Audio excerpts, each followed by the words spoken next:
My name is Jennifer, and I'm married to Robert. Robert has a younger brother named James, who is 3 years younger than him. The woman James brought home as his future wife turned out to be quite a surprise. "Hey, I'm getting married," James announced, looking genuinely happy as he introduced us to his fiancée. "Hi, I'm Elizabeth. Nice to meet you." Elizabeth was a flashy dresser, decked out in designer brands. Her bold makeup and nails made her a little intimidating at first glance. But after talking to her, we found her to be outgoing and charming. We were genuinely happy for James and his upcoming marriage. Robert's parents had both passed away, his mom when he was in 7th grade and his dad 2 years ago. So neither Robert nor James had parents anymore. "I bet Mom and Dad are celebrating your news up in heaven," Robert said. "Look, I've been depending on you for so long, Robert. I don't expect that to change once we're married," James added. "Don't say that, or I'll be taking care of you forever," Robert replied, both of them laughing joyfully. They had always been close brothers who discussed anything and everything.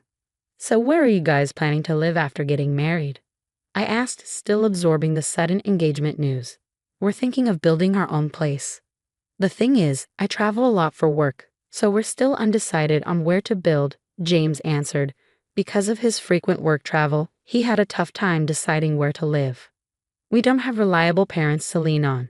If we live near each other, we can help one another if something happens," I agreed. My parents live far away, and Elizabeth seemed to have no parents around either. "That sounds like a good plan." "Yeah, but properties around here are expensive. We're not rich like Robert, so it's a tough call," James said. The idea to live nearby was a casual suggestion, but they took it seriously and moved into a house relatively close to us. After they settled in, we frequently had barbecues and drank together. It was a good time. Months later, they were blessed with a baby on the way. But tragedy struck on his usual trip back from work.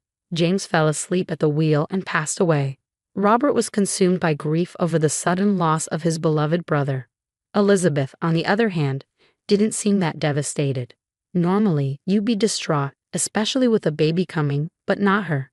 She did cry, but it looked fake, making me wonder. Feeling uneasy, I reached out to her.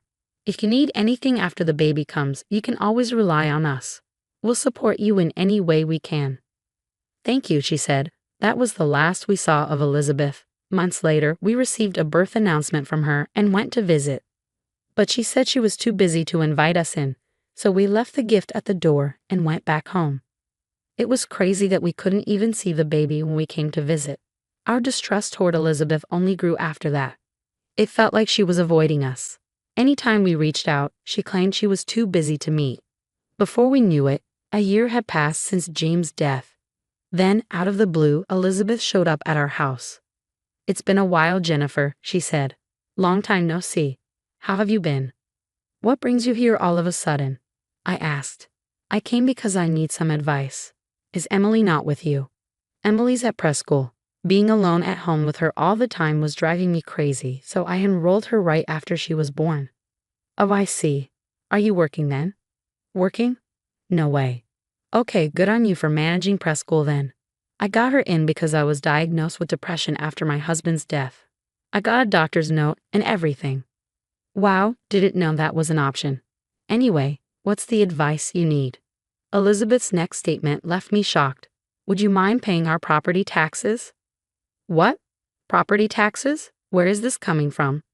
"We don't have money to pay your property taxes. Why would you think we would? You said we could ask you for anything, didn't you?" "Well, yes, but plus, you guys were the ones who insisted we live on that land." "We never insisted. Regardless, property taxes for that land are higher than in other places, and it's really causing us problems. Why don't you just work a bit and pay it yourself?" "I can't work. I've even got Emily in press school based on the excuse that I can't work due to mental illness. That's not our problem. Please, if we can't pay the property tax, we won't be able to live in that house." "Look, I don't know all the details, so I'll discuss it with Robert when he gets home." "Please do," she said. After showing up out of the blue and making such an unexpected request, Elizabeth left. When Robert got home, I told him about Elizabeth's sudden visit and her asking us to pay the property taxes. Of course, Robert was surprised, but he was also angered by her audacity. A few weeks later, we invited Elizabeth over to our house to discuss something important. We timed it so that her daughter, Emily, was at press school, allowing the three of us to talk. Elizabeth arrived in a good mood, probably thinking we were going to help her with the property taxes. "Robert, it's been a while." Elizabeth greeted him. "You seem well. I heard from Jennifer, but let's hear it from you. What did you want to talk about?" Robert asked. "Well, I hate to be a bother, but I came to ask for help with the property taxes," she admitted. "Why can't you pay them yourself? Is there a reason?" "I'm still dealing with emotional stress and can't work. With a young child, I just don't have the money for the taxes." "So you can't handle unexpected expenses?" "Exactly. The property taxes are way too high. After all, it was you guys who decided we should buy that house on that land, so it's your responsibility to help us out," Elizabeth said, frustration evident in her voice. "Why don't you have the money in the first place?" Robert asked. "I'm a single mom. It's tough. Survivor's benefits alone don't cut it. I'm barely making ends meet and can't handle sudden expenses like taxes." "You're lying about not having money," Robert retorted. "I'm not. I lost a breadwinning husband. Are you out of touch with reality?" You think I don't know anything?" Robert said, something rather cryptic. Hearing those words, Elizabeth's expression changed slightly. "Whoa, you're scaring me, Robert. You're getting more than just survivor benefits, aren't you?" "What are you talking about? That's all I get," she defended herself. "It's pointless to lie. I know everything. You're getting money from life insurance, too." Elizabeth remained silent. "My brother had life insurance, you know. He was insured for about $1,000 a month until he was 60. So what? As his wife, it's my right to receive that money. You have no right to question me. But you do get a good amount of money every month with survivor's benefits and the insurance money, don't you? It's still not enough for everyday living. We have a mortgage. You've paid off the mortgage, haven't you? Don't you also get various other forms of assistance? How do you know all this?" "My brother consulted with me about everything, especially financial matters. So I know it all." "I see, but like I said before, I'm his wife and Emily is his daughter. How we use that money is none of your business." "Fair point, but since money is coming in, you should manage it properly and pay your own taxes." "Robert, you work for a big corporation, and you're rich. Why can't you just help us out a little? You're being too stingy." Elizabeth still seemed unconvinced. Listening to this conversation, I finally understood why Elizabeth, even after losing her husband, continued to live lavishly without working. I couldn't complain. That money was something her late husband left for her. But Robert wasn't done talking. That's when I came to know an unbelievable fact. "So earlier, you said the kid is James's. Is that true?" Robert asked. "What? What are you talking about? Of course it is," Elizabeth snapped. "Well, that's good, because if it's not, we have a big problem." "Isn't that quite rude? I just lost my husband. Don't start accusing me of things." I, who had been silently listening, quickly interjected. "That's crossing the line, man." But Robert continued, "You see, my brother consulted me when he found out about their pregnancy." "What about?" Elizabeth asked, her tone defiant.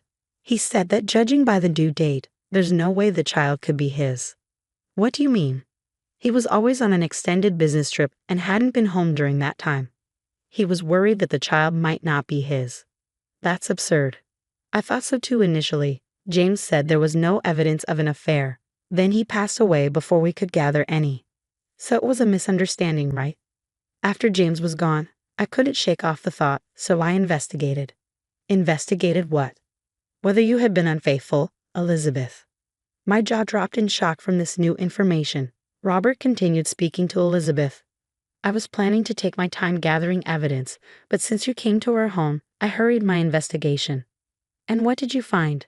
"You're living with another man now, aren't you?" "So what if I am? He's someone I started seeing after my husband passed." "I see. I was wondering if the man you're living with is the child's father, but it turns out he's not. Emily's father is my brother." "Do you have any proof?" "Sorry to say, I approached Emily and the man at the park and got a single hair strand from their clothing." "That's creepy. I do feel a bit guilty, but it's for my brother," Robert said. "And what did you do with it?" "James is no longer with us, So I submitted the hair along with mine for a DNA test. According to Robert, even if it's not from the father, a close relative can provide enough genetic information for a paternity test, I explained. Robert continued, the test showed that Emily is not James's child, Elizabeth. Elizabeth looked down, unable to speak. Then she finally spoke, almost in a whisper. So what does that mean? It's heartbreaking for James. Speaking ill of the dead accomplishes nothing, Robert replied. Maybe, but since my brother can't find justice, I plan to file a lawsuit against you and your lover for damages. What? What are you talking about? We're getting married soon. Oh, really? Well, that makes things easier. What does? Since the house is already paid off, you should just sell it. Then you can use that money to pay for both your compensations. Why should I? If you can afford the compensation, you're welcome to stay. But your fiancé doesn't work, right? How do you know that? You can get by without working now, but that changes when you're married. It's none of your business. The conversation was far from over, and an angry Elizabeth tried to leave. Robert spoke up. I'll handle the property taxes for you. I'll also start the process for selling the house. Angry, Elizabeth stormed off. She eventually sold the house just as Robert suggested. The house sold quickly due to its desirable location and being relatively new. Elizabeth paid the compensation with the money from the sale. Apparently, Elizabeth and her man got married, but because of that, she would no longer receive the survivor's benefits she had been getting due to her husband's passing. Ignorant Elizabeth had no clue about this. She bought a cheap used house with the money from the sale. No longer a single mom, her financial aid dried up as did the survivor's benefits. Both Elizabeth and her new husband had to start working. Elizabeth had been a spender on fashion and beauty, but her marriage marked the start of a tougher life. Her husband couldn't keep a job, and the marriage soon fell apart. Elizabeth was back to being a single mom, but now with no financial aid coming in. She has to work desperately to make ends meet. For us, the storm has passed, and our peaceful days have returned. We were even blessed with a child we had longed for. I can't wait to meet the child that I will have with my beloved Robert. We will give our child the middle name of my late brother-in-law, ensuring that his memory will always be with us.